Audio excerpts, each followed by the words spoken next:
Hello and welcome everybody to another MachoorTV video. Ladies and gentlemen, after the recent RYU buffs, a lot of people have been trying to pick up RYU or return to RYU. Therefore, I thought it's a good chance for us to talk about the top 5 tips to help you play and master RYU. But before that, you ever wanted a Street Fighter coach? Well, I got you. Introducing the new and improved coaching sessions format. 5 steps to get started. Step 1. Contact me on Discord and Twitter DM. Step 2. Schedule a day and time with me and prepare 3 of your match replays. Step 3. 30 minutes before the session, confirm availability of you and me. Step 4. Pay the $25 to my PayPal. Step 5. Join the 30-minute coaching session. You got it? Perfect. See you at the training stage. So before we talk about the top 5 tips to play RYU, we need to understand his toolset. We need to understand the benefits of playing RYU, the pros and the cons. So basically, the benefits of playing RYU is that the fact that he has high damage from heavy buttons. So if you're using heavy punch, or you're getting a punish with heavy kick or something like that, you can convert a lot of damage with RYU, right? And the other thing is that he has some good neutral control, right? You can control neutral very well with him because he has some good buttons. Not the best buttons in the game, not incredible buttons, but they are good buttons nonetheless, right? The bad things about RYU is that he struggles to get in. He struggles to pressure people all the time. He's not a rush down character. You can play him like that in some instances of the match. However, it is very difficult to maintain that rush down throughout the entire match and throughout every single match that you play, or throughout different matchups that you play. So that is one major con for RYU. The other thing is that meter management can become a little bit difficult with RYU because you have to spend meter a lot to get some of the damage, to get some of the best OK that you can get with RYU. So meter management can become a little bit difficult, and you have to not go in burnout with RYU unless you're going to kill, right? So just keep this in mind when you're playing RYU, when you're going through this video and these tips, because it will help you understand why I've picked those top 5 tips as the best tips to play RYU, right? It will help you understand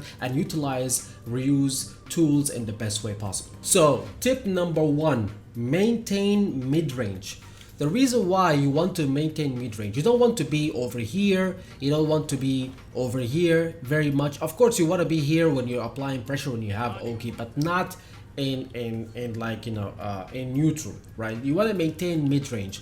Why is that the case? That is because you want to utilize your best buttons. Your best buttons being crouching medium kick and standing heavy punch and crouching medium punch, right? These are RYU's top 3 buttons. Okay, so what I'm talking about right now, let's say that you just started the game and you're playing versus Ken, and Ken, what do they normally do? They always walk back and forth and then try to fish with a crouching medium kick like this to initiate their pressure. They want to confirm this, or buffer into DR from crouching medium kick, right? So what you want to do is you want to maintain range outside of the crouching medium kick range, right? So here, for example, if I start this recording, I'm just gonna maintain this, and the moment he does it, I'm gonna whiff punish him like this, right? So this is also another great tool for RYU, which is sweep. Sweep is a very good tool for RYU because it's 9-frame startup and it has the best range out of all of RYU's normals. So this is definitely your go-to whiff punishing tool,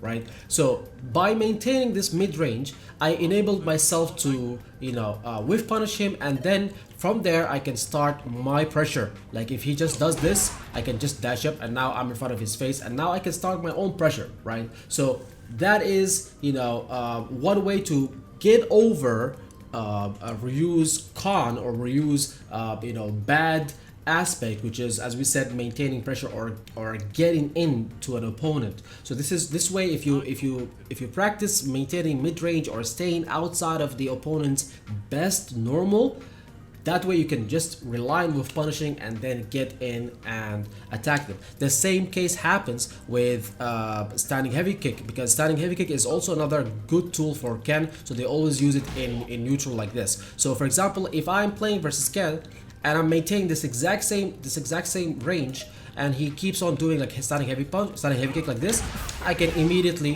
whiff punish it and start my pressure in this way, right? So this is a very good tool. I can also use, you know, crouching media kick if I want, like here. Or if I want, I can start using sweep if I want just a regular, you know, golden standard, you know, tool that will always get me the whiff punish, which is sweep. It's amazing. It's really good.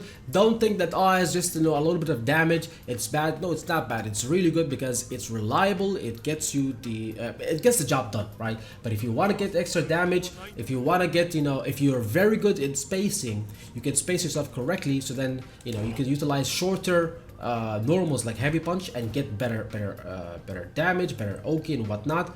However, if you wanna just stay away, you know, from them for like a longer range, you can use sweep because it has the longest range out of all of the normals. So another benefit of maintaining this range is the ability to actually check DR all the time, or like, you know, most of the time. It's like the best range to check DR because you have enough time to react to it, and also you have a very good tool, which is crouching medium punch, which is 6 frames and it has good range. It's not as good as Luke's crouching medium punch, for example, but it's sufficient, right? It's good. So I can check DR, you know, a lot of the times with this button. So if, for example, if I can't do DR like this, I can immediately check with crouching medium punch and get, you know, a DR punch and check DR with this. So this is definitely your go-to DR checking tool. And another reason why you want to maintain this mid-range is because you can initiate your pressure from here very well. So basically, like, you know, if you're here,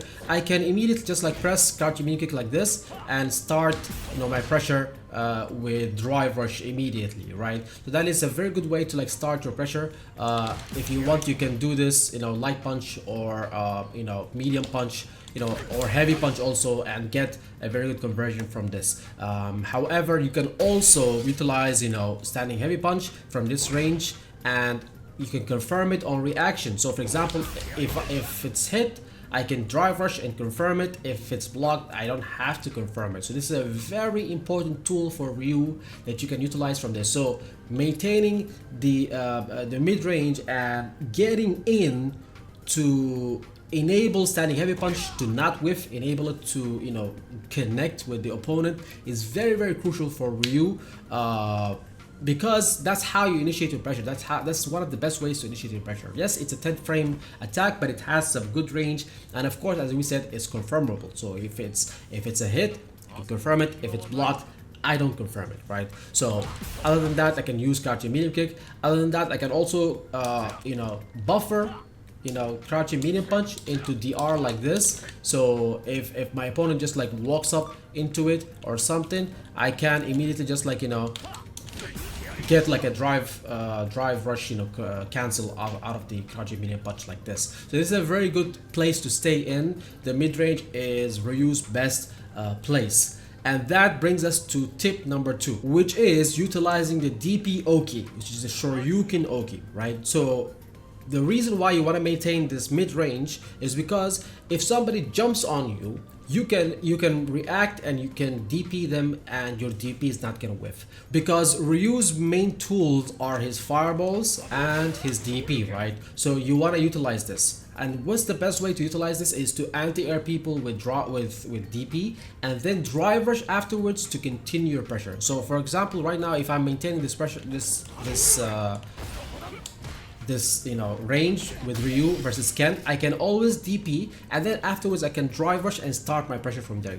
I want to initiate my pressure in the right way, or in the best way possible, the way that does not, you know, make me punishable, right? I don't want to make like a random jump. I don't want to, like, you know, throw like a random drive rush in neutral, because RYU's drive rush is not the best. It's not amazing. It's average, right? So people can check it very easily, and it will just like bring you problems. Then you'll be in a defensive you know, situation instead of an attacking situation. So you want to start your pressure in the cleanest way possible, and this is how you do it. You wait for people to jump, and then you anti-air them, and then from there maybe you can go for an overhead like this, drive rush overhead, which is very good for RYU. Drive rush overhead is an insane tool for RYU. It helps you win a lot of matches. Either you can do it from a DP DP like this, or on block if I have my opponent blocking over here. So for example, sometimes what happens is I can do something like this, or I can do something like this, or I can do something like this. You know, it's crazy. The possibilities are endless, right? Sometimes I can even, like, you know, while I'm doing like a Shoryuken, you know, punish, instead of like continuing the punish, I can just, like, you know, go forward and do this reset, which is gonna be something like this, for example. So if I do this, look at this. I can do it. I can do reset like this, right? So dry rush overhead is a very good tool, and you can always utilize this after a DP. You know, it's a very good thing that you can do. If the opponent jumps, you can DP them, and then dry rush, go for an overhead. Dry rush, go for a regular standing heavy punch, or a crouching medium punch, or even a low. Sometimes you can do that. So you can mix them up. You can grab, you can shimmy, you can draw brush and then block to bait an EXDP, or to bait a super or reversal super or something like that. So this is a very good tool. Another thing is that you have to utilize your fireballs, because you want people to jump in. The entire reason of using fireballs is to get people frustrated and get them to jump in. So don't just spam fireballs like this the entire day. That's not the point of it. You're not getting a lot of damage, and probably your fireballs are getting parried anyways, right? So what you need to do is you need to throw a couple of fireballs, or one fireball or something like that, or just wait a little bit, or throw a button like this, like button or something like this, to, you know, trick people to thinking that, oh, maybe he did something, maybe that's a fireball, and let me just jump in. Right, so that's the whole point of throwing fireballs. So you want to throw fireballs so then people can jump in, and then you will be ready with the DP them, anti-air them, and then dry brush, continue your pressure. Right, that is the whole point of fireballs. Another use case of fireballs is you can actually, like, you know, dry brush from like a little bit further away after a light fireball. So if I do light fireball like this, I can dry brush and then get in, or I can dry brush and do something like this, like a low, or I can dry brush and do the overhead that we talked about, right? So you can definitely do something like that. So these are some of the benefits of fireballs. Another way is, we talked about people who are parrying your fireballs the entire time, right? So if my opponent is parrying my fireballs, I can, you know, just, you know, bait them like this, use light Hashouki, you know, and because it has, like, you know, a faster recovery than a fireball, and I can catch people while they are parrying for a fireball. So if somebody is just parrying my fireballs the entire time, I will just throw a light Hashouki, and then once I see that flash, that blue flash, I will immediately just dry rush and then grab them, right? They will not be able to do anything. I will get a punish counter, which is also another benefit of maintaining this mid-range, because from longer ranges you cannot do that. They will recover from the parry animation, and they will not get grabbed, or they can tech your grab or something like that, or they can punish you, which is even worse. So if you maintain mid-range, you can bait with light Hashouki for the parries. For people who are parrying your fireballs, you can do light Hashouki, dry brush, and grab them. So this is another reason why, you know, this is a very essential tip. The first tip that we had, you know, maintaining mid-range, is so essential. It works hand in hand with tip number 1 and tip number 2. So tip number 3 will be utilizing medium donkey kick, or high blade kick, however you want to call it, which is this one, right? You want to utilize this in neutral as a poke, right? Because, you know, this one will knock people down, will knock them away. So if I do this in neutral like this, it's only 8 frames, you know, on you know, -8 on block. So for example, if I set my opponent to just block everything and I do this, it's -8 on block only, right? So they cannot really punish me if I space it correctly. So if I do it from here, this is safe, right? Because you can even see the game tells you it's -2, so they can't really do anything about this unless they have the reactions, and they, you know, and they drive impact you or something like that, or they jump on you or something like this. But generally speaking, this is a very good tool. It works a lot of the times, and it has some good benefit because, you know, it's like unexpected. It's something that's unexpected. It's relatively, you know, faster than you know, some of even Ryu's normal. So for example, if Ryu does this one, it's actually slower than medium dunk kick, because this is because this is like 20 frames of startup and this is like 18 frames of startup. So this is like, you know, not a bad tool to throw in neutral, because once you get it, once you get this hit like this, you know, you can immediately get a drive, you can immediately get like a Denjin charge from there. And once you get Denjin charge, then you can utilize Ryu's new amazing buff for the Denjin damage, which will allow you to like do, you know, more damage to your combos without utilizing a lot of the meter that you have in hand. So utilizing medium dunk kick in neutral is so important, and it will catch a lot of people off guard. Even like at the highest level, it will work very well, but you have to space it correctly. You don't want it to be blocked. You don't want it to be blocked from here, because here you'll be definitely punished, especially if you're playing versus Ken. Ken has an 8 frame sweep, which, you know, will definitely punish this from like, you know, longer ranges. So you have to space this correctly. If you space it correctly and you throw it at specific times in neutral, this will help you win the neutral game. So tip number 4 is going to be utilizing and confirming with OD Denjin Hashogeki, which is this move. This is the move that just got buffed in the recent update, and they increased the damage and the range of this move. So now let's say that you won the neutral game with a dunk kick like this, and then immediately afterwards you had Denjin charge. What do you have to do with Denjin charge? So you can use, you know, you can use it for like, you know, fireball. You can use it for a regular Hashogeki. You can use it for, you know, Denjin OD Hashogeki.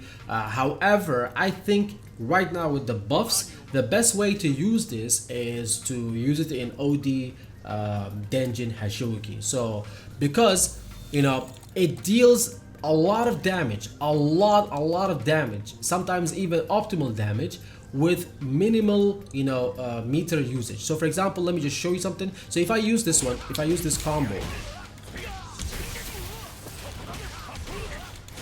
right, it's 4050, you know, damage, but I've used like 4 of my bars. I've used completely 4 of my bars. However, if I have Denjin and I use this, look at this, I got more damage, and I only spent 2 bars. And while I was hitting him, I was actually like making some of my bar back. So you guys can see the difference. Once you have Denjin charge, you should always have your confirms done with OD Denjin charge Hashogeki, because it's highest damage that you can get, and it gives you best Oki also. Like for example, if I'm using this one, for example, if I have, you know, if I'm in this range and I want to use crouching medium kick like this, this is Ryu standard combo, right? So I get 1924 combo damage from this. However, and I spent 3 bars of my drive meter. However, if I use Denjin like this, I get 2400 damage, which is 500 more, plus better corner carry, plus better Oki. You can see that I'm here, I'm in front of his face, I'm very close to him, and I'm plus 9, you know, in advantage. But if I use the other one, I'm going to be plus 16, but I'm going to be a little bit further away. However, I am also going to be further away from the corner, right? So it's this, and I'm going to use 3 bars. That one is better. That one is better because it's more damage, it's more corner carry, and you're right in front of their face, so you can mix them up with a grab, with a shimmy, with a delayed button, with a meaty. They're all the possibilities are endless, right? So you always want to take that. Whenever you have Denjin, you should always confirm with Denjin OD Hashogeki. They buff the damage, they buff the range also. So if I want to use it from standing heavy punch, I can do the same thing. Great damage for minimal you know, drive meter usage. So same thing from here, right? Or I can even do something like this. I can even do something like this for a confirm of super level 1 super. So it's very good. You should definitely use OD charged Hashogeki. So the last tip that I have for you guys is going to be tip number 5, and it's going to be a defensive tip which is utilizing crouching light punch into crouching medium punch in defense. So for example, if I want to interrupt somebody, if I see that somebody, you know, there's a gap in between, right? I can even do a delete button like this in between, you know, block strings, so that I can catch people who are doing things with gaps. If there's something that has a 4-frame gap or more, this will interrupt them, and immediately I can confirm with this. It's not a confirm, it's me doing this automatically, right? I'm doing this. If I'm going for the interrupt, I'm going to do this. I'm going to do this because, you know, I have enough time to see. Let me just show you guys. If I have this one as counter hit, I have enough time to confirm it with drive rush if I want. So even if I put the opponent in, you know, random blocking like this, I can tell if this is a hit or not. So for example, if this is the case, I'm not going to confirm, but if it's a hit, I'm going to confirm it. You see, that is so simple to do. So you give yourself a lot of time and it will always connect. This will always connect, right? Like 99% of the time, this will always connect. If you do crouching light punch and you do medium punch afterwards, it's always going to connect. So if I'm going for a punch to interrupt somebody, I will always go for light punch or crouching light punch, and then I will immediately do standing medium punch or crouching medium punch, which is better because you're already from like crouching stance like this or crouching stick like this. So I do these two buttons, you know, back to back, and if it's connected, I will confirm however I want, or if it's not connected, I'm just gonna go back to blocking. So another way that you can also use this is crouching light punch into standing light kick. So you can do something like this. Of course, if it's not a counter hit, it's not gonna combo. It's not gonna combo. Same thing for this one. Same thing for this one. That's why we're keeping it for a defensive, you know, tool, because you need the counter hit. Either it's a counter hit or a punish counter, then you can use this. So if it's a counter hit like this, sorry, I can get like a combo like this. If it's a counter hit, I can also get a combo like this, right? If I get a hit like this, I can also confirm it with drive rush like this. So there are some good possibilities with this. It's good for neutral. I will personally not spend bar on this combo unless I'm going for a kill, unless I have like full bar or something like that, then I will go for a combo like this. But if I have 3 bars, or I have lesser than 3 bars, I will definitely not drive rush in this combo, because, you know, you're starting it off with a light punch, the damage scaling is going to be high, you're not going to get a lot of damage from this. So I would rather just do this one. Boom, take the Oki, take the corner carry, get out the corner if you're being cornered or something like that, get them off you, and then now you're the one who is starting pressure, and afterwards I'm going to, you know, drive rush and get my Oki afterwards like this,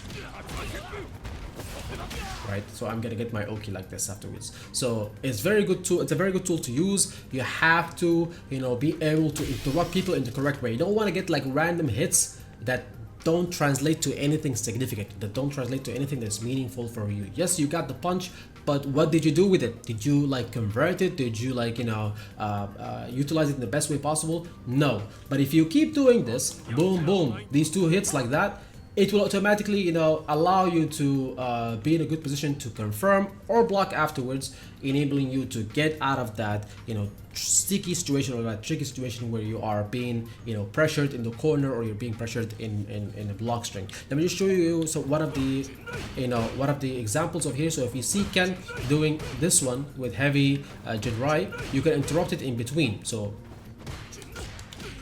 like this one, right? I always do this, and it has won me a lot of games. Like, you know, you just have to time it correctly, of course. I can do this and then get it interrupted. So this is very, very important. A lot of the stuff in Street Fighter 6 are not true block strings, or they have gaps in between, right? A lot of the stuff are not plus frames, so you have to be able to use this in the right times. I'm not telling you to use this every time you wake up, or when, like, you know, you're being drive rushed or something like. No. That's you're gonna be very minus. They're gonna be very plus. That's not the time when you use it. You use this in between block strings. You use this when you know there is a gap in between. You can also like delay the light punch like this, just to, like, you know, be able to like hold block and, you know, press a button in case there is a gap. And if it's a counter hit, as we said, you immediately boom boom, you do this, and you just get the confirm afterwards. So it's very, very good. It's very simple, but it works like magic. Like I use it in every single match, and every time I don't use it, I get pressured to hell, right? So it's very, very good to use. And yeah, these are my top 5 tips. I hope that you guys liked the video. If you found this helpful, please leave a like and comment down below which tip did you think that is the most helpful one. If you have other tips, please leave them down in the comments so then everybody can enjoy and benefit from them. And with that said, I'll see you guys in the next video. Take care.